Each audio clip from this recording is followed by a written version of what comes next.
hama dzamakati pamambo havana rudo, zuva nezuva garotaura mashoko anodzimba mashoka. Noise kuseni kuno. Apo sisi kana tombopedza kuaina, tonongogona kumukira kuimba chito chindinyaudza mba mangu munomhantika. Sorry mama.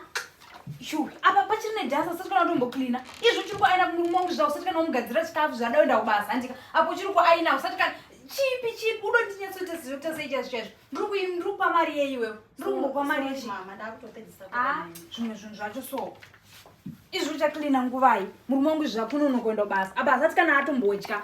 Asati kana adya usati kana kugadzira chikafu. Very sorry mama.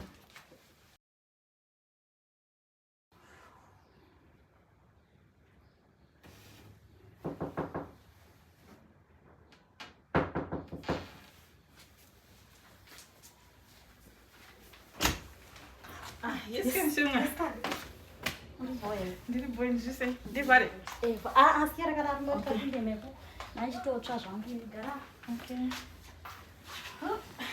Urisei? Ndiri boy zvanga mene. Ndiri bhosha mari basa kurwadza. Vachiri kunetsa nhasi. Vanonetsa usingaiti shamwari izvo zvimakuseni ndamukirirwa apa ndichipopoterwa.